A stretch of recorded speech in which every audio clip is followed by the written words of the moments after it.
Hello guys! Hello Aquarius! Welcome dito sa aking channel. Welcome sa Kapalaran 888. Ano ba ang messages? Energy, vibration, Kapalaran para sa lahat ng Aquarius. This is general reading, so I hope na makaresonate kayo. Okay, general. December 2025. Para sa lahat ng Aquarius, begin now. Take your first step. Wow. Next is distant thunder. Okay. Tingnan nyo guys. Dito sa first two cards mo, parang ang sinasabi sa'yo ng baraha is, kailangan mong magsimula na. May mga Aquarius na ayaw mong magsimula. It's either negosyo, love life, trabaho, travel. Kasi parang na-trauma ka. It's either traumatic yung experience mo sa past, or it's either, yun, trauma siya. Or takot ka.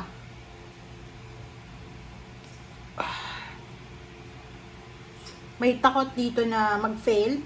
May takot dito na sumubok. But, there's a distant thunder. So, parang sinasabi, huwag kang mag-alala kasi once na nagsimula ka na, once na sinimulan mo na, tuloy-tuloy na yan, magki-clear out na lahat. Yung halimbawa na, di ba halimbawa na ikaw, Aquarius, ilang taon ka nang nagsasuffer emotionally or financially. It's just as an example. And parang ulan lang yan. Halimbawa, 3 days nang umuulan sa inyo. Okay?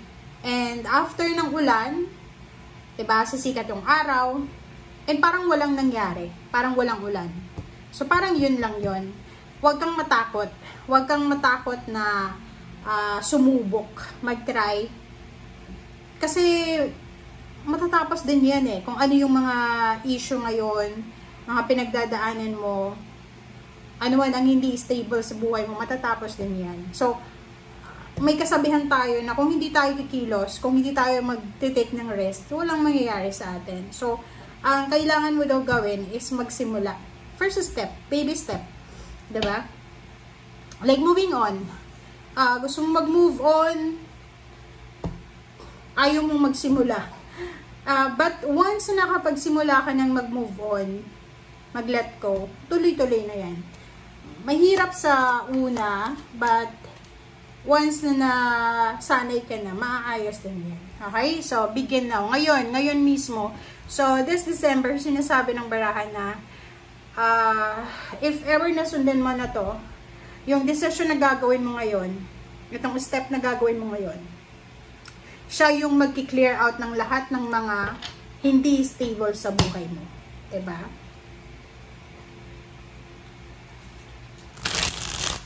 Alright.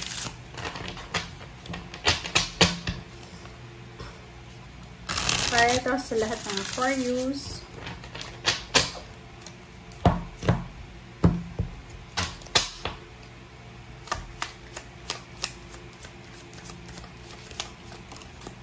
Okay, first card natin is Knight of Swords. Okay, Nine of Pentacles. Wow. There's an incoming news. Coming talaga. Incoming. May darating na good news para sa'yo na pwedeng pagkakitaan.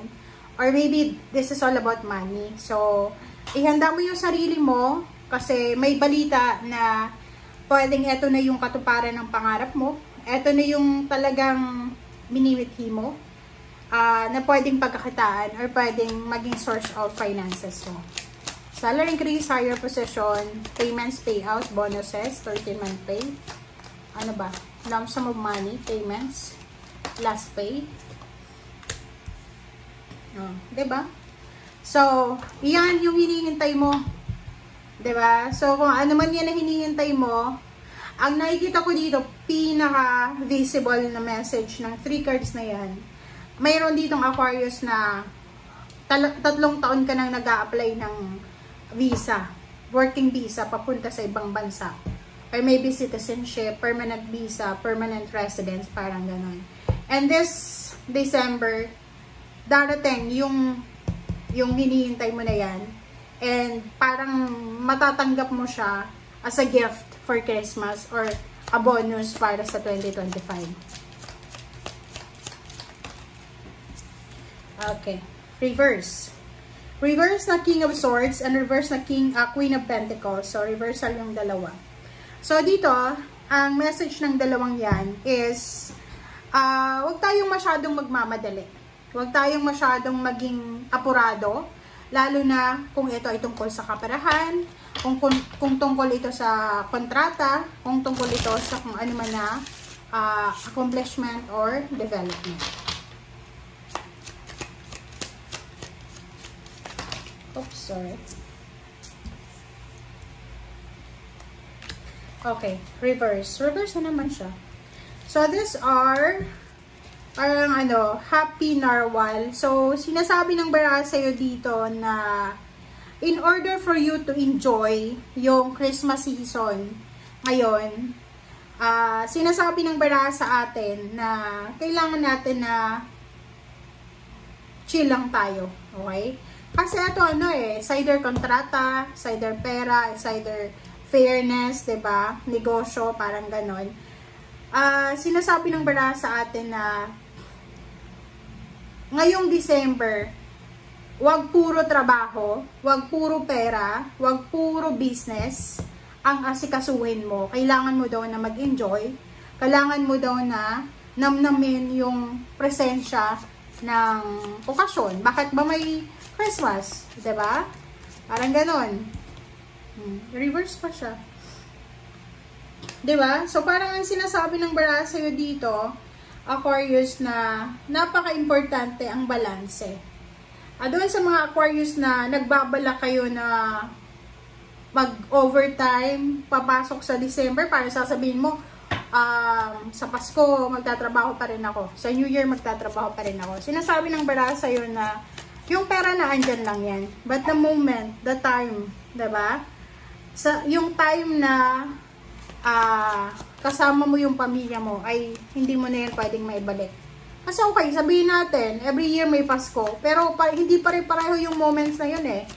'Di ba? May mga Pasko na available lang 3 tao, 3 anak sa pamilya. So, 'di ba? If you are single, possible na makatagpo ka ng love life from other country or foreigner. If you are parang waiting for something, makakatanggap ka ng regalo from someone na overseas. And sinasabi ng baraha sa'yo na ibalik mo daw yung excitement na nararamdaman mo dati nung bata ka pa, inosente ka pa. And yun nga, parang ang sinasabi ng baraha sa'yo dito na December is not the time for parang pag-iisip ng pera, ganyan ganito. Kailangan daw is katahimikan. Okay, kaligayahan. Okay guys, so thank you for watching and see you again, Aquarius. Bye!